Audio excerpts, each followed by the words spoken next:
নমস্কার বন্ধুরা, সুনিতা তারাসুন্দরী ভেজ। আমি সুনিতা। তোমাদের যখনই মন পছন্দ বা নতুন খাবার খেতে ইচ্ছা করবে, ইউটিউবে গিয়ে লিখবে সুনিতা তারাসুন্দরী ভেজ আর সাবস্ক্রাইব করবে আমার চ্যানেল। আমার সমস্ত রান্নার আপডেট পেতে বেল নোটিফিকেশনটা অন করে রাখবে। আর আজকে আমি করে দেখাচ্ছি ফুলকপির একদম নতুন ইউনিক রেসিপি, পুষ্টিগুণে ভরা বন্ধুরা। তো একবার করে দেখবে, ভীষণ ভালো খেতে লাগবে। তো আমি মূল শোতে ফিরে আসছি। এই দেখো বন্ধুরা, আমি এখানে এই সবজিগুলো কেটে নিয়েছি। তো সবজিগুলো আমি কেটে নিয়েছি অফলাইনে। তো এখানে আমি প্রথমে দেখো কড়ার মধ্যে জল দিয়ে দিলাম, আর 1 চামচ লবণ দিয়ে দিলাম। আর এই দেখো ফুলকপিগুলো কেটে রেখেছিলাম। তো ফুলকপিগুলো আমি একটু ভাপিয়ে নেব। তো খুব একটা বেশি ভাপাবো না, অল্প একটু ফুটে উঠলেই আমি কিন্তু ঢেলে নেব। আর এই ফুলকপি ভাপিয়ে নিলে তো গ্যাস হবে না। আর তাছাড়া এর মধ্যে মানে একটু ধুলো ময়লা যেটা লেগে থাকবে সেটাও কিন্তু একটু ফুটে উঠলে পরে পরিষ্কার হয়ে যাবে। তো তার জন্যই একটুখানি ফুটিয়ে নিলাম। আর একবার ফুটতেই আমি কিন্তু এবার নামিয়ে নেব। তো এটা আমি জলটা ঝরিয়ে নিলাম। এই দেখো বন্ধুরা, জলটাকে আমি ভালো করে ঝরিয়ে নেব, তাহলে এটা ভাজা ভালো হবে। আর এখানে একটু তেল দিয়ে দিলাম। তেলটা দিয়ে কড়াটা একটুখানি ভালো করে লাগিয়ে নিলাম কড়ার মধ্যে। তো এবারে কিন্তু ফুলকপিটা ভালো করে ভেজে নেব। তো ফুলকপি কিন্তু একটু ভালো করে ভাজতে হয় বন্ধুরা। আর এখানে আমি ততক্ষণ মশলাটা করে নেব। দেখতেই পাচ্ছ টমেটোগুলো কিন্তু আমি সব মানে যে বীজটা ফেলে দিয়েছি। এখানে কাঁচা লঙ্কা নিয়েছি, কাজু নিয়েছি, 2 টুকরো আদা নিয়েছি, আর 1 চামচ পোস্ত, আর 1 চামচ সর্ষে নেব। এই দেখো বন্ধুরা, এইগুলো দিলে এত টেস্ট হবে বন্ধুরা, তোমরা কিন্তু মানে একবার করে দেখবে, খুব ভালো লাগবে। আর ধনে পাতাটা দিয়ে দিলাম একটু জল দিয়ে, এটা আমি পেস্ট করে নেব। তো এখানে ততক্ষণ দেখো ফুলকপিটা ভাজা হয়ে এসছে। আর ফুলকপির মধ্যে অল্প একটু হলুদ দিয়ে দিলাম, মানে ফুলকপির মতন করেই হলুদটা দিলাম, আর লবণটাও দিলাম। তো ফুলকপিতে একটু হলুদ আর লবণ দিয়ে ভাজলে কিন্তু এটা মানে খুব সুন্দর টেস্ট হবে।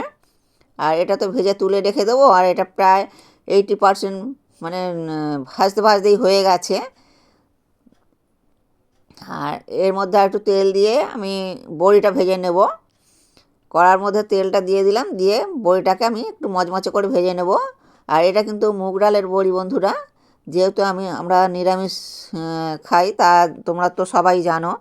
তো তার জন্য কিন্তু আমি মুগ ডালের এই বড়িটা ভেজে নিলাম। আর তোমরা মুসুর ডালের বড়িটাও দিতে পারো। আর এখানে আমি আলুটাকে একটুখানি ভেজে নিচ্ছি। আলুটাকে ভেজে নিয়ে আর পালং শাকটা এবারে দিয়ে দেবো বন্ধুরা। তো এই পালং শাকটা কিন্তু আমাদের এক কাকু দিয়েছে গাছের, মানে ওনাদের পালং শাক। তো এই পালং শাকটা ভীষণ ভালো। তো তার জন্য কিন্তু অনেকে ভাবিয়ে নেয়, আমি কিন্তু ভাবালাম না। আর মানে তুলেই তো দিয়েছে সঙ্গে সঙ্গে। আর মানে তাদের মানে কাকুদের চাষের, তো তার জন্য কিন্তু এটা ভাবালাম না। ভীষণ ভালো আর পালং শাকটা। তো এই পালং শাকটাকে দিয়ে দিলাম, আর দিয়ে লবণটা দিলাম। লবণটা দিলে কিন্তু পালং শাকটা কমে যাবে, বেশ অনেকটাই কিন্তু পালং শাক আছে।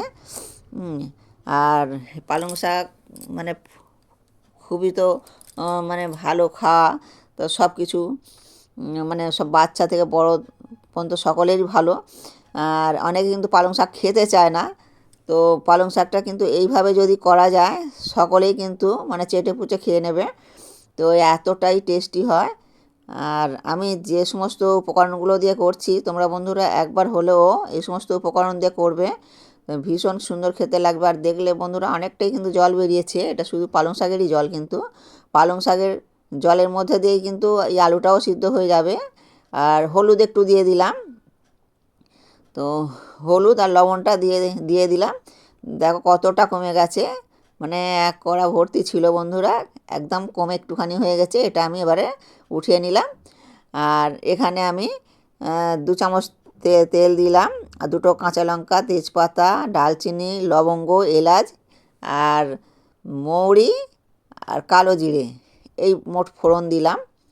তো এই সমস্ত ফোড়নগুলো দিলে কিন্তু খুব সুন্দর একটা সেন্ট হবে। তো এই দেখো, আর ভাজছি যত, সেন্টটা এত সুন্দর সেন্ট আসছে বন্ধুরা, কি বলবো। তো এর মধ্যে এবারে আমি পেস্ট করা মশলাটাও দিয়ে দিলাম। তো এটা এবারে একটু মিক্সি জারটা ধুয়েও আমি কিন্তু দিয়ে দিলাম। তো এটা একটু ঘন ঘন নাড়তে থাকবো। তো এর মধ্যে থেকে কিন্তু তেল ছেড়ে আসবে, তখন বুঝতে হবে যে এটা কিন্তু হয়ে গেছে। আর এখানে দেখো লঙ্কা, হলুদ, ধনে, জিরে এই মশলাটাও দিয়ে দিলাম। আর পরিমাণ মতন একটু লবণ দিলাম। যেহেতু আমি ফুলকপি আর পালং শাক লবণ দিয়েই করে নিয়েছি, আর তার জন্য কিন্তু এখানে সেই মতন করে মশলাটা কিন্তু দিতে হবে বন্ধুরা। তো আর এবারে দেখো বন্ধুরা, নাড়তে থাকবো, নাড়তে নাড়তে কিন্তু তেলটা ছেড়ে আসবে। এই দেখো, আর এটাকে কন্টিনিউ নাড়তে হবে, আর লো ফ্লেমেই নাড়তে হবে। এই দেখো তেলটা ছেড়ে এসছে বন্ধুরা। তো এর মধ্যে কিন্তু আমি জল দেব। তো জলটা মানে আমি খুব বেশি দেবো না, আর খুব কমও দেবো না। আর যদি একটু ঝোল, আমি খুব একটা বেশি ঝোল করব না, তো আমার এতটুকু দিলেই হয়ে যাবে। আর বন্ধুরা, তোমরা যদি একটু ঝোল ঝোল করতে চাও তাহলে একটু বেশি দিয়ে দেবে। আর যেহেতু পালং শাক তো গলেই গেছে, আর ফুলকপিও গলে গেছে, এইটুকু জল দিলে যথেষ্ট।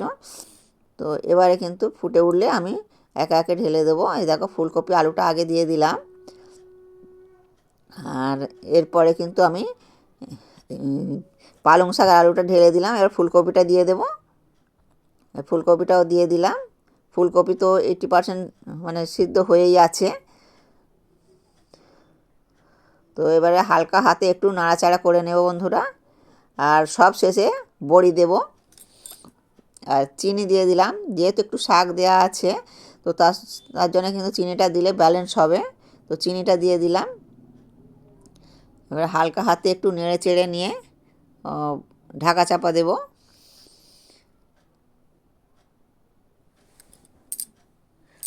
এই দেখো, বড়িটা দিয়ে দিলাম। যেহেতু বড়িটা খুবই ভালো, আর আগে দিলে কিন্তু গলে যাবে, আর কোনো চিহ্ন পাওয়া যাবে না। তো একবার ফুটিয়ে নেব। তো আর বড়ি যদি না গালে পড়ে তা ভালো লাগবে না, আর গোটা গোটা না থাকলে কিন্তু বড়ি দেওয়াটাই কিন্তু খুব মানে বেকার হয়ে যাবে। তো তার জন্য কিন্তু আমি একটু পরেই দিয়ে দিলাম। এবারে কিন্তু দেখো আলুটা গলে গেছে, আর আমি দেখাচ্ছি বন্ধুরা, পালং শাক তো গলে গেছেই, ফুলকপিও গলে গেছে। তো এর মধ্যে ধনে পাতা অল্প করে দিয়ে দিলাম, আর গরম মশলা হাফ চামচ দিয়ে দিলাম। তো তোমরা বন্ধুরা একবার হলো এই রেসিপিটা করে দেখবে, ভীষণ ভীষণ সুন্দর খেতে লাগে। আর এই রকম রেসিপি হলে কিন্তু শুধু এক তরকারি দিয়েই কিন্তু ভাত খাওয়া হয়ে যাবে। তো আর এটা কিন্তু অনেকে বাচ্চারা পালং শাক খেতে চায় না, এইভাবে যদি পালং শাক করে দেওয়া যায় অবশ্যই খাবে। আর অনেকে বলে পালং শাক বাচ্চারা খেতে চায় না, তো পালং শাক তো এইভাবে রান্না করলে খাবেই। আর ভালো থাকবে বন্ধুরা, সরস্বতী পুজো অনেক আনন্দে কাটাও। ভিডিওটা এখানে শেষ করলাম।